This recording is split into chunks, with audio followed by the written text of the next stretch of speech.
I hear the housing market sucks right now. I humbly say I was absolutely right about Texas and Florida. You cannot quantify a continent, 50 states, and 82 metro markets with one statistic. It just doesn't work. To think that there are like other areas where you'd have 22 listings and like your phone's dry and like nothing's happening.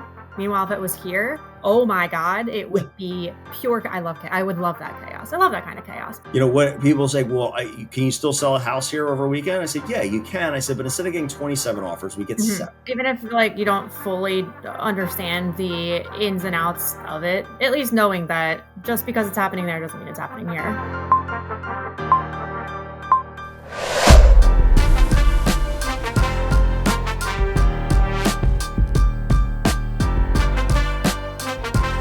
Welcome to another episode of Moving Sucks. It's time to fix that. Or it's time we fix that. We're still unsure. I just took Seth by surprise before we got on here to tell him that I have an opinion. I know. It's so out of character for Jen. She never has an opinion or a snippy remark or really anything to say. She's like quiet as a church mouse most of the time. Yeah. Very agreeable. Very agreeable. Peace. Not stubborn. Never. Very few opinions. So no. Anyway, sarcasm is our is Jen and I's love language. So with each other and with our clients. So that's how we disarm and we protect our fragile psyches. Business. If you don't laugh, you cry. Yeah. So guys, we are going to talk a little bit about the state of the national housing market and what really pisses me off on a regular basis. Jen's going to levy an opinion. She says she's got an opinion about probably everything I'm about to say. I think we're largely in agreement, but disagreement is where we really have the most fun. Isn't that right, Jen? Few and far between. Our disagreements are for such stupid shit that I wish we would actually agree on. No, well, listen, I think people want to hear two perspectives, but we work together all day, every day. We're always, collaborating. Sometimes you just have to call a spade. Like sometimes shit just is what it is. So anyway, what we're talking about is the question that a lot of people have is, I guess it's not really a question, is I hear the housing market sucks right now. Yeah. And So I'm going to unpack it. I'm going to wrap for a little bit here. No, I'm not going to talk about, in 1973. Yeah, I'm not going to go back that far, but I am going to go and kind of unpack this for some people. I think it was our best, other than our episode about a month or two ago talking about how the tariffs of the Trump administration, I think our best performing episode ever. And people should go back and look for this. By the way, if you do go back and like it, could you subscribe, rate, whatever, engage, give us an attaboy. Really helps us with the algorithm. But our most popular episode was my take, which I humbly say I was absolutely right about Texas and Florida. Okay, fine. That was a really good one. That one got a lot of attention. I got some hate mail. I had some people quote slide into my DMs and say, "Hey, why don't you just stay in your lane up there in Philly? I know what I'm talking about." And those people are sitting with their head in their hands because there is a very, very different real estate market in Florida and Texas. Now, the real thing that I want to talk about is the idea, and I've said it before on this podcast, is that you cannot quantify a continent, 50 states, and 82 metro markets with one statistic. Just doesn't work. So when that person comes up to you and says, "Hey, I hear the market's terrible," it's like, well, first of all, terrible is a subjective term. Is it terrible because there's no inventory, or is it terrible because there's a ton of inventory? Is it terrible because insurance? My question came in when we were just talking about this. I was like, okay, but like terrible in what way? Yeah. And I hear it and as people are thinking like, oh, it's terrible because of, prices are high, but then you're saying, oh no, people are thinking like, oh, the market's terrible because things are sitting longer and like it's terrible for sellers. And I'm like, that's not even a thought that crosses my head because this is a great market for sellers. It's awesome. Yeah. Better. And the script has largely flipped for certain markets. So in Philadelphia, if you sell, and I always say, priced right, doesn't smell like a foot, in a good location, it's going to sell. It's going to sell on a weekend. No question.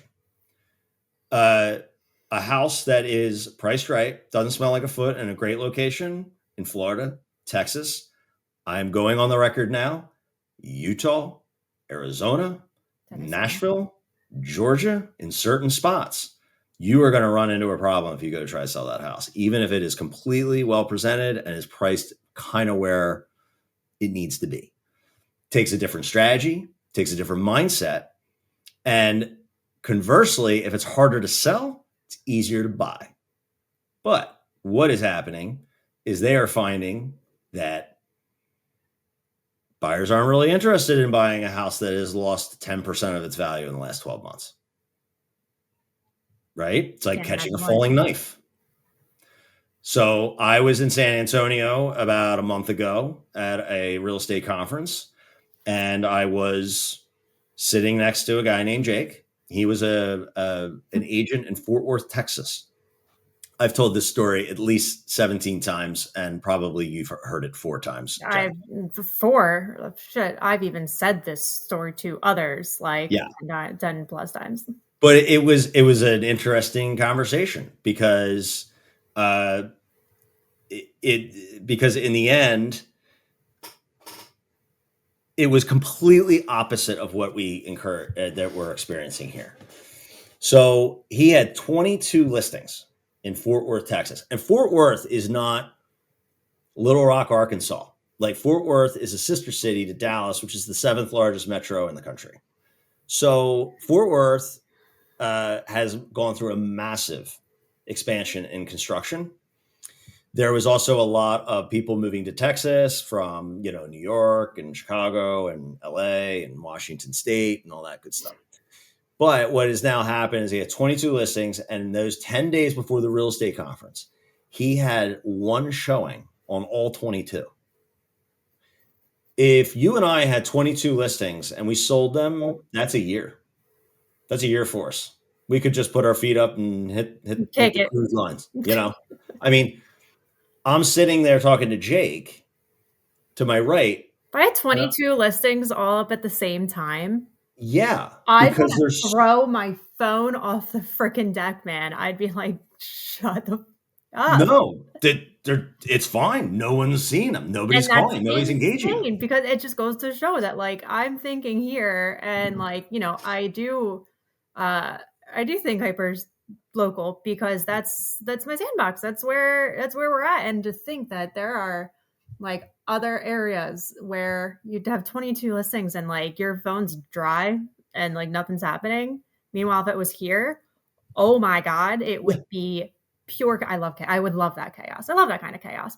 But like, that shit is popping over here. And the thing people are, oh, this is why people are getting that information, because that's what they're hearing. Oh, like, I love seeing Keeping Current Matters come out with different like market information and saying like, oh, things are softening across the US. And I'm like, no, not here. Not here. And again, a question I get a lot is, well, so then I guess it's only a matter of time until that happens here then, right? And I'm like, there's a lot of other factors that are involved here, because like we have a really strong job market, and it's not anytime soon that we would be having stuff just sit around and sitting, and like very, very little has changed over the past few years. Yeah. It's not softening. Yeah. Here again, this is a Philadelphia area podcast. It is, and it's very important for everyone to understand that, because there are markets across this country that are behaving vastly different, and agents and consumers need to understand, and kudos to those people asking about the market, right? Because they're like, yeah, I read this article. It sounds like whole market softening, whole things, coming down. No. And this is largely different than the Great Recession. Now, not entirely, because, the cities and the places that are still seeing a very strong sellers market, meaning sellers are in the driver's seat. Things are selling over weekends. Those markets, even in the Great Recession, didn't correct the same way that like a Florida and Texas and Arizona did. The way that you decide generally, unless there's external factors like massive job growth or HQ, like corporate HQs going in there, or there's something else happening.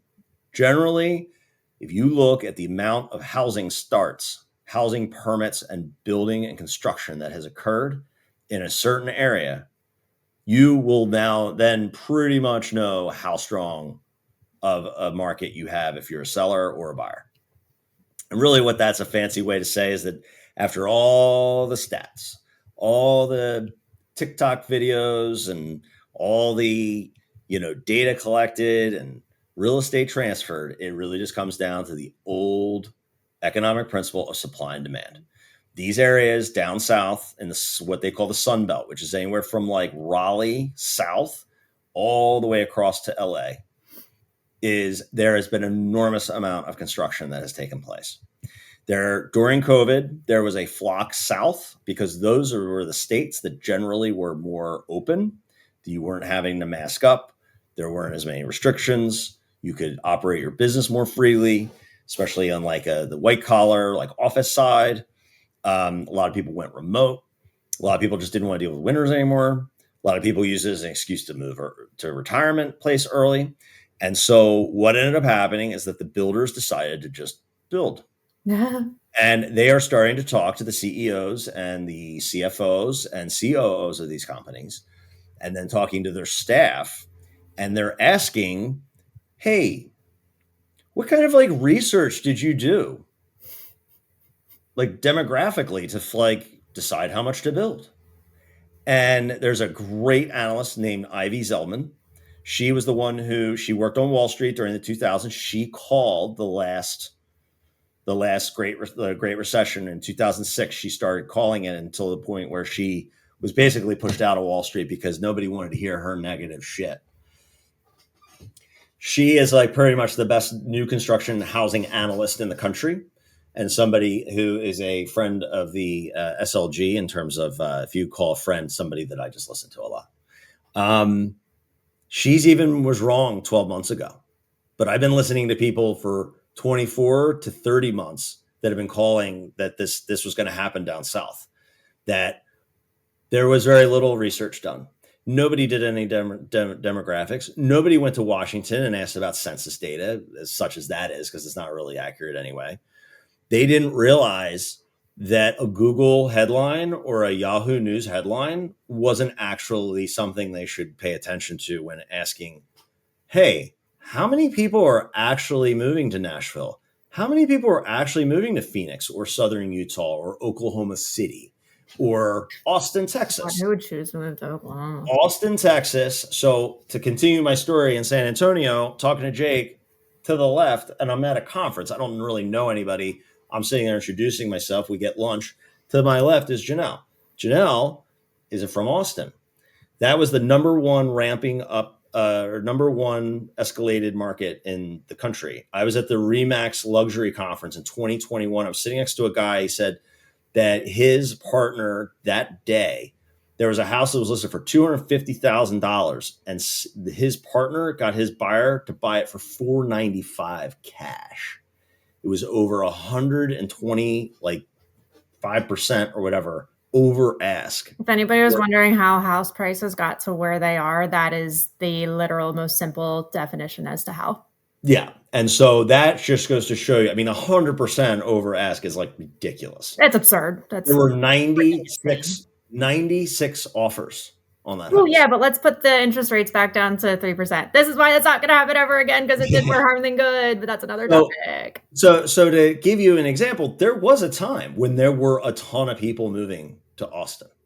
There was a time when some people were moving to Phoenix and Nashville and Raleigh and Atlanta, whatever, Florida. But the problem is that building homes is way too slow. It is, you have to get permits, you have to get a shovel. Even in those states, you have to get a shovel in the ground. You got to get everything built. By then, the party was over. And what has happened is these builders have built an enormous amount of inventory, and nobody can take occupancy. There's just literally not enough people. Dude, I was down in Florida, what, a month ago, I guess, and I'm going down there, and not only do I see in the community I was staying in, just like for sale signs up everywhere, we're also driving around, and I'm like, I'm seeing so many developments being built, and I'm like, what? Why? Yeah. Why there's so much? There's so much down here, and it's not selling. Why? Yeah. Why are you still building? Yeah, and I've had Alice. I've been listening for 2 years. We had our old broker. He moved to Florida. He thought he said I was crazy. He says Florida is where it's at. No one's ever gonna not. Florida, it's cheap. Whatever. Not anymore.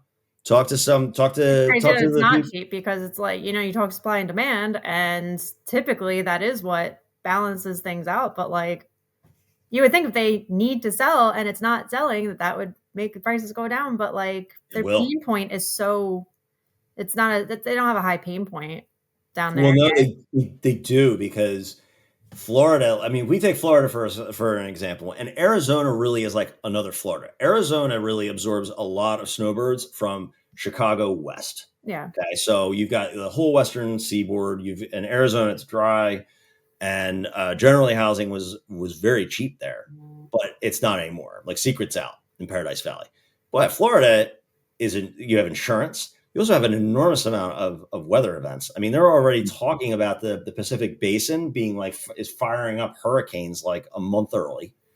Water's getting warmer. Storms are getting stronger. I mean, Florida got 3 hurricanes last year. The insurance. I will say, at least I was watching when I was seeing these communities, the houses being built, and I looked at my friend and I go, "Oh my God, you guys actually build houses with like block?" And she goes, "Oh yeah, hurricane proof." I was like, "We're practically like the Three Little Pigs, but with the straw houses up here." Yeah. Well, you don't need it. I mean, to code, it's more expensive to build. It's slower to build it that way. I know. It's just, I wish that it was actually solid materials. But again, that's another topic for another time. Well, no, but it's all linked. And here's some scary statistics. So now you want to talk about like demographic. The least amount of people in 57 years moved to Florida last year. Least amount of people. What? Say it again. The least amount of people. So Florida is based on people moving in. It's the only way that's the only way that real estate market has ever been able to survive, is people in, and then unfortunately people die. So the retirement state, right? They move in, 20 years later, they die. 20 years, people younger, they move in. 58-year low in demographic migration to Florida. So not only do you have an insurance crisis, not only do you have an affordability crisis, schools aren't great. There's not a lot of infrastructure. It's basically geriatric care and hospitality. But here's another fun fact. The highest amount in like 27 years of people aged 25 to 35 moved out of that state. And what does geriatric care and hospitality need? You need young backs and young feet. And also, when you take that demographic out, you take babies out. And when you depopulate in that way, if it's just older people in that upper tranche of the demographic that are just dying, and then like 60-year-olds are moving in, that's different. But when young people move out of any state, country, anything demographically, it spells disaster for an economy. We're very important, and you think that they would treat us that way. That's right. But that is a major problem for Florida. Now, people have already lost 15, 20% value of their homes there, depending on where you're at. And everyone said Miami. They said Miami and Fort Lauderdale and Boca and Jupiter Island, everything was immune because there was so much energy or whatever. The crypto bros are getting called back to the office. There's people moving out. The condo market is in shambles, and the condo market actually across the country is not doing well. Even in this market, it's actually not as a desirable form of housing. But in the end, like Arizona, they had a 240 house, 3,000 square foot homes, 240 house development. They went to go turn on the water, just didn't turn on. There's just houses sitting there. There's weeds growing up out of everything. After they like went online, I think 70%, all the water went out. All the water pressure was lost. So like all these lower areas, like there's no what? There's no water. What do you mean there's no no water? There's a water shortage in Arizona. I mean, I know it's amazing to think about. It's a desert. Well, right. But yeah, so when you pull, So you mean, wait, I'm sorry. Do you mean to tell me that they built all these houses in new construction and are like, okay, we're ready, time to move in, and they cannot supply water? So once it passed 70% construction, and they start, every house comes online, they turn on the water. It's just more pull from the city water. The water pressure was lost. The whole water company went into like panic attack, and they're no longer selling anything there, and people have just moved out, and there's like weeds growing up all around the freaking houses What is a solution to that? Like, call me naive and call me like just small-minded over here, because I guess I'm just spoiled with the fact that like I don't have to worry about our like running out of water and I don't live in a desert, but like that's not something that ever comes to mind, that like somebody would build, like that they would construct in an area where they should know their obstacles and their roadblocks. And, I mean, I know that I think of like any possible thing that could possibly happen and try to get ahead of all of those so that they don't become problems.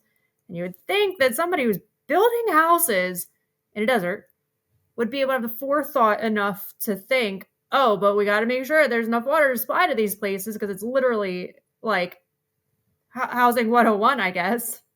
Yeah, well, I'm not living in a cave and need to go like outsource our water and go down to the watering hole or anything, but like how the hell does that get by? So it's a great question, Jen, and I'm really happy you asked that, because the reason that these houses are able to be built in the Sunbelt is because generally the regulations and the approval process is much shorter. And so when you have less regulation, and I'm not saying like, listen, Philly's got its own problems. The regulation here and in Connecticut and New York and New Jersey and Massachusetts and, all those areas, it is the opposite problem. It's probably a little too onerous. But when there's no regulation, there's a lot less regulation. It's just a land grab. And keep in mind, every house that goes up in the air is more taxes. It's more people that buy shit at the Starbucks. It's more people at the Walmart. It's putting more money into the economy, more capital, but when they actually are starting to go back and ask these companies, hey, like what kind of like research did you do about like who's moving in, like, whatever. And then they ask the municipalities and they're like, no, like we thought we had the water supply, figured out, or yeah, we thought we had the codes right with the hurricane proof shutters or whatever. Or, we thought we had the tax base in Texas. Texas taxes have gone up like a ton in the last 5 years. So I was talking to that same agent, and one of the reasons he can't sell those 22 houses is because the taxes have gone up 40% over the last 5 years. Because anybody here in Delco who's upset about the 25% increase in taxes, just at least it's not 40. Because they need money for all the infrastructure. You put all those houses, you need roads, you need hospitals, you need school expansions, you need all this shit. But the problem is that if you don't budget well, and then you put all these people there, like there's only so many freaking lattes you can buy to get sales tax to fund all this stuff. So they need, like, if you have all these people moving in, you need to raise capital to start building infrastructure, the water lines, maybe some more pumps for Arizona. And like, so this is a long-winded way to say that the person who's asking, hey, how's the market? And then very long-winded way of saying. And then you say here, it's like, oh, it's pretty good, man. I mean, it's pretty strong. And they're going to be like, really? Because I thought it was really hard to sell your house now. They most likely have been reading like national stories about housing. And it is going to be very, very what they call, and this is the buzzword in the housing sector, is bifurcated, meaning it is going to be very much a Jekyll and Hyde. These markets are going to respond totally differently, whether it's up to weather, insurance, regulation. Now, the problem here is that they're not building enough, and they haven't built enough. We were just talking about this morning, like on our huddle that I went on tangent about, is the new construction that we are getting is not solving the problems that we have. They're building town, like any new construction, like we need to fix our supply and demand because we have demand and no supply. And their solution to this is to do all this new construction and all these townhomes, but the townhomes are then selling for like 600,000 plus, and it's not solving the problem for the people who need the solutions. And it's like, that's not solving our inventory issue for the people who, like, they're not in that tax bracket. They're not in that price point. Like, we need affordable housing here. Like, you can put all the supply here that you want, but if it's not meeting the demand that we have, you're just gonna sit there. Or it's not solving our problem. Yeah. It might be a solution to some people, but the majority, like that, like the 250 to 450 people, $1,000 price point is so competitive, and it's not going to get any less competitive unless there's a solution to supply here. And if we're not going to be building within that price point, we're going to stay a strong market. Strong meaning when it goes up, it'll sell. Yeah, and so we're not off the hook here at all. You mean it's not sunshine and rainbows? It's going to stay this way forever? No, it's not, Jen. Because real estate it always ebbs and flows, and there is always a never-changing life cycle of seller's market, buyer's market, and equal market. Yeah, it's a little different now because home affordability is strained. And there is not a lot of energy outside major cities in the United States that are experiencing a market like us, which is still like, weekend house will sell to build. There's a lot of people, like I have in my township here in Blue Bell, Pennsylvania. There is a whole idea of tearing down a bunch of corporate parks that are 25% occupancy. Now, keep in mind, commercial real estate. So in residential real estate, your taxes are based on property size and the actual house. Makes sense, right? You have a certain size of house, you're pulling on utilities, you're using the sewer, that type of thing. Probably consuming school services, but corporate parks are based on leases. So if you go into the value, to go into and challenge your taxes if you own a house, it's based on value. If you go in and challenge your taxes based on commercial real estate and office space, it's based on how much occupancy or vacancy you have. So there's a corporate park down the street from me that's been a 25% vacancy for the last 5 years. COVID, they never recovered from COVID. So what they did, they went in a lot of places, but and I mean this is just one corporate park. I have a whole bunch in my township. But what that really means is when they come back in and they get a reassessment of their taxes and it's much lower, the township starts asking, what's the highest and best use for this space? What's the highest and best use? Should we just adverse possess, buy it, and tear it down and put up houses? Because houses will give us more consistent tax flow. But there were 120 people in this room and nobody wanted to talk about housing. Nope. Nobody wanted to talk about putting any more housing anywhere in the township. And I live in a more affluent township, but there is some room. But there's worry about school capacity. There's worry about hospital. There's worry about traffic. And there's worry about if you have more houses, it will supply and demand, right? More houses, more availability of homes, it will bring values down. Bringing values started on the fact that, we've got this hospital crisis going on right now. Again, more down in big time in Delco, which is then going to overflow into Philadelphia counties and Chester counties. And, they're wanting to put more humans in those counties, but then there are that's something people don't even think about is there's no hospitals to support it. Yeah. They're taking it all away. Yeah. Well, and it's not that we're overcrowding the hospitals, it's that the hospitals are closing. Yeah. So but then it's going to be overcrowding the ones that are there. Yeah. And I remember when I did I had my appendix out, and it was like 10 o'clock on a Wednesday, and I went to the emergency room at Paoli, which is like a really kind of nice, affluent area, hospital. It's not, I'm not in the Mhm. middle of like inner city Philadelphia with, shooting victims or something like that. And I was thinking, I'll just They're pop also in a there. trauma. They're a trauma one hospital. Paoli? Yeah, Yeah.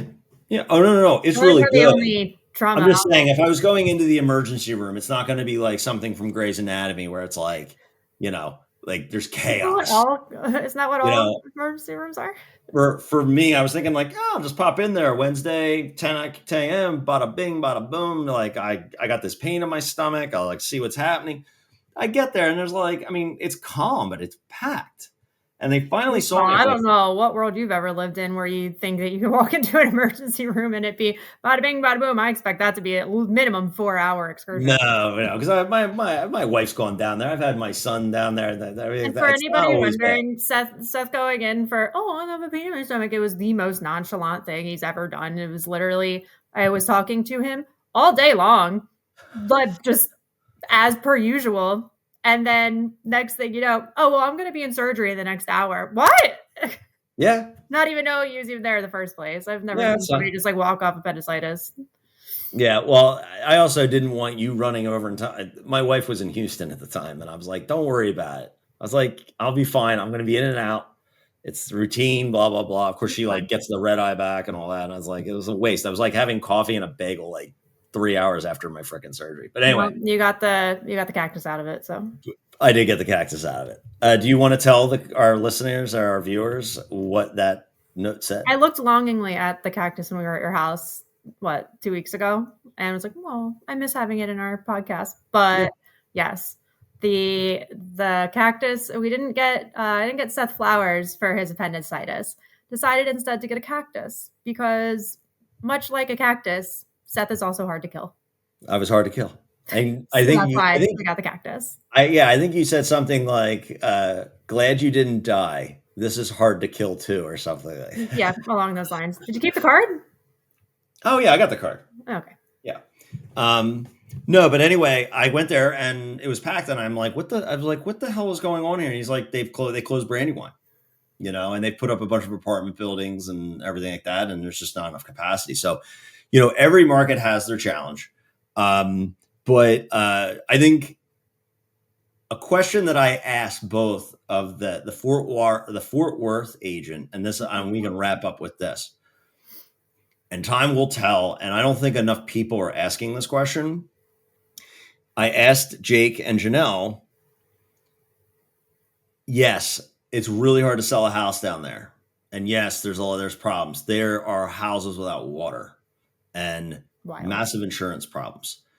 But is it possible that down there is the healthiest thing that could happen to a housing market? Meaning, maybe if prices do come down there, is that really the healthiest thing in the long term? Because if prices don't come down here, then it's like really all we can really hope for is that like houses just kind of stay, where they're at with pricing, where there'd be enough buyer demand that would wane down, where, a house would sell like in a traditional 14 to 21 day, segment, or, period. I don't know. I think that there are some real structural problems with the South.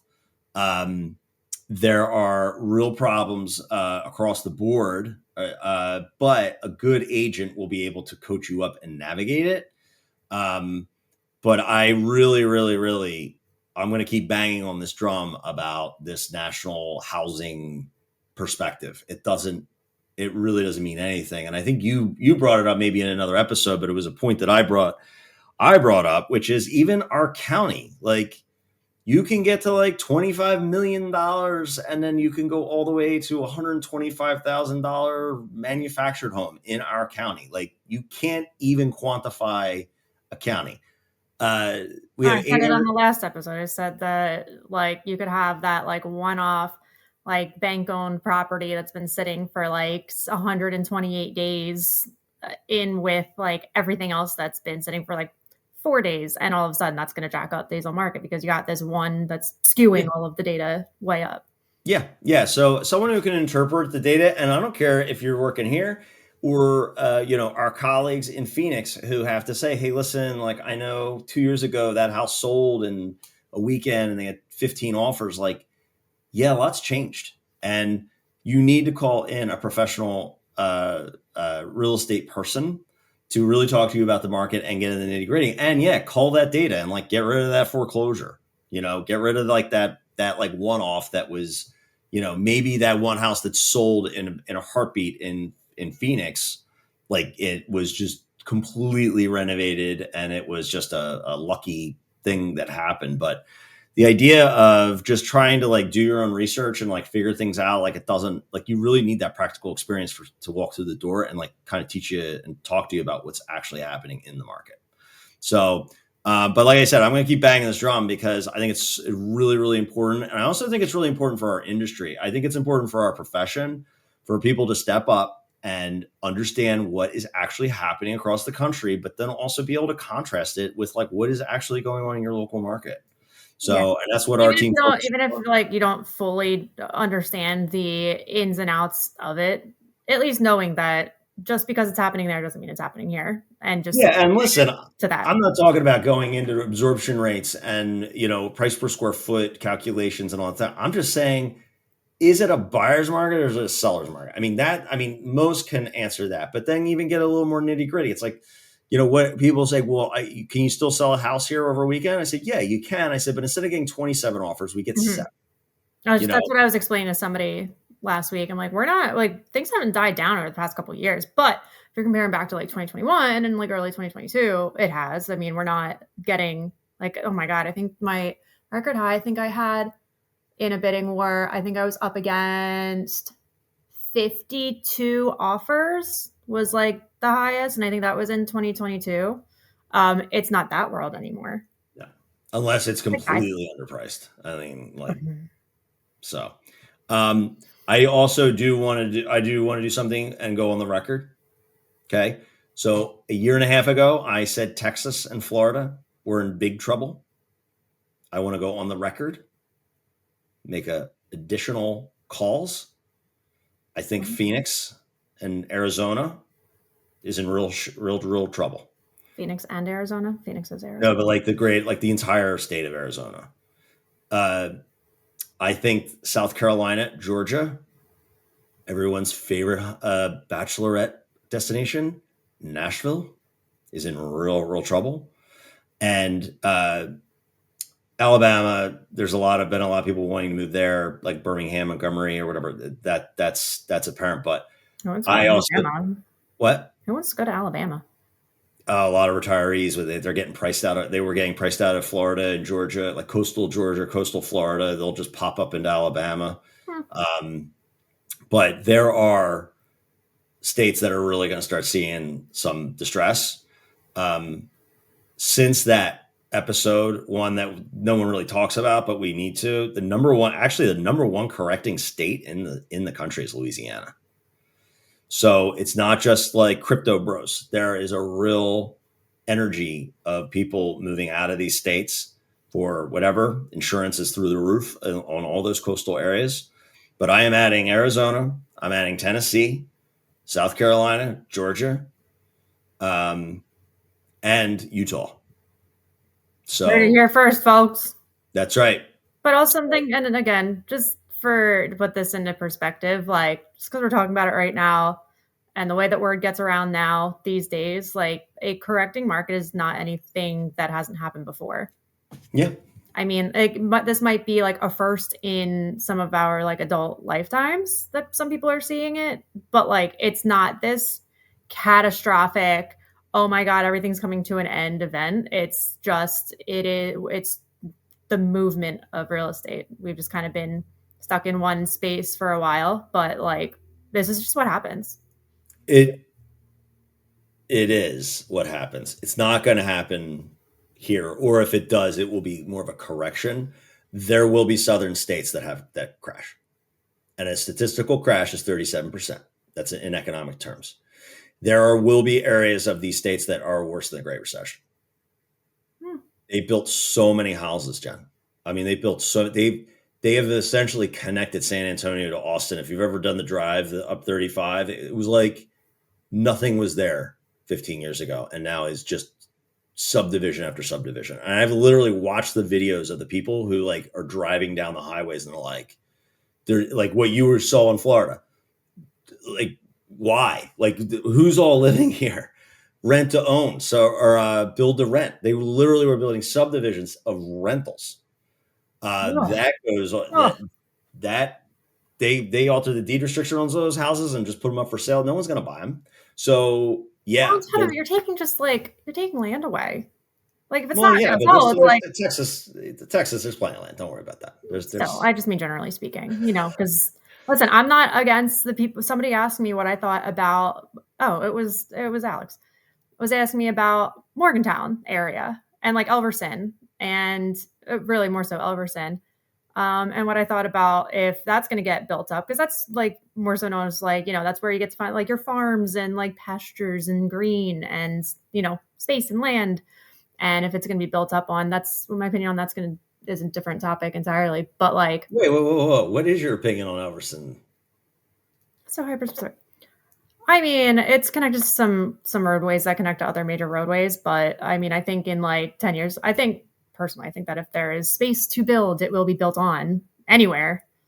But I don't think it's anything that's going to be impending anytime soon. Yeah, there's nothing. It's not. There's no. There's not enough economic. There's not enough like business, like jobs and businesses, and there's economically not enough around to. We'll talk more about. We'll talk more about. You asked. I said I was going to let it go. No, we'll talk more about Warwick Township offline. It's I got some stories from. I'm sure you do. The golf world, but long story short, don't listen to national data again. Yeah. So and we'll maybe towards the holidays we'll see how my my opinions hold up. Seth is going to quiz everybody after this. By the way, there's a test. Quick, what's the capital of Nevada? Nope. Bye. Bye. See you guys.